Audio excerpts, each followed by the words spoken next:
అయితే గులాబ్ జామును చేశానండి. మా ఇంట్లో అయితే సాఫ్ట్గా ఎంతో టేస్టీగా పలగకుండా ఎలా వచ్చిందో జ్యూసీగా అయితే చూపిస్తున్నాను. చూడండి ఎంత జ్యూసీగా వచ్చిందో. సమ్మర్ హాలిడే కదా, పిల్లలకి ఇలా చేసి పెడితే ఇష్టంగా అయితే తింటారు. నేనైతే ఫస్ట్ ఒక 2 గులాబ్ జామున్ ప్యాకెట్లు అయితే తీసుకున్నాను. దాంట్లో కొద్దిగా నీళ్ళు పోసుకుంటా పిసుక్కుంటున్నానండి.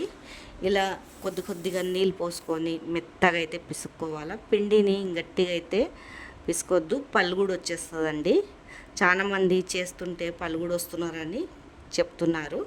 ఇలా పలగకుండా మెత్తగా చపాతీ పిండిలాగా పిసుక్కోవాలా.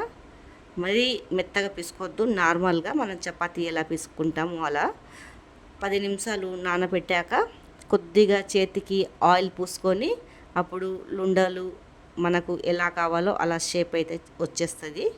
ఇలా అంతా పిసికేసినాక 10 నిమిషాలు అయితే పక్కకు పెట్టాను.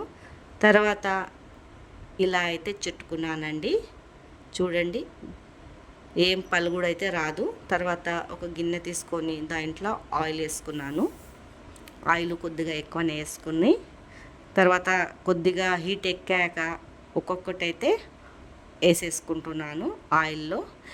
ఆయిల్ బాగా హీట్ కానియొద్దు, సిమ్ము మంట మీద పెట్టి దూరగా రెడ్గా అయితే ఫ్రై చేసుకోవాలా. లోపటంతా మంచిగా అప్పుడే ఉడుకుతుంది.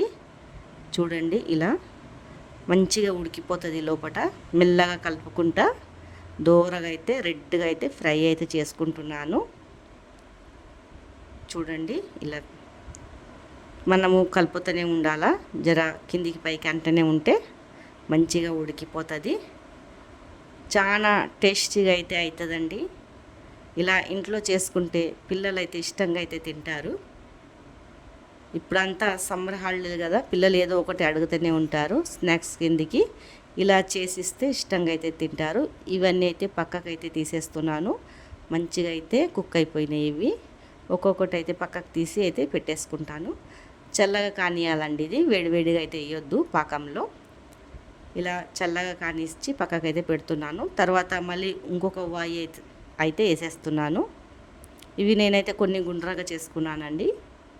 ఇదంతా దీంట్లోనే వేసేసి మొత్తము మరొకసారి ఫ్రై చేసుకుంటున్నాను. చూడండి 2 వాయిలకైతే అయిపోతుంది. దీన్ని కూడా మంచిగా రెడ్గా అయితే ఫ్రై చేసి పక్కకు తీసుకున్నాను. తర్వాత ఒక గిన్నెలో కొద్దిగా నీళ్ళు పోసుకొని మనకు తీపికి సరిపోయేంత చక్కెర అయితే వేసుకున్నాను. ఇది 1/2 కిలో చక్కెర అండి. ఇక పాకం అయితే పట్టేసుకుంటున్నాను. మొత్తం బాగా పాకం వచ్చేది ఏం అవసరం లేదు. కొద్దిగా మనము గులాబ్ జామున్ ఎట్లా పాకం తెలుస్తుంది కదా మనకు, గులాబ్ జామున్ పాకము అలానే పట్టేసుకోవాలా. చూడండి ఇలా ఇదైతే ఉడికిపోయింది. పక్కకైతే పెట్టేస్తానండి. చల్లగా అయితానికి ఆపేస్తున్నాను పొయ్యి అయితే.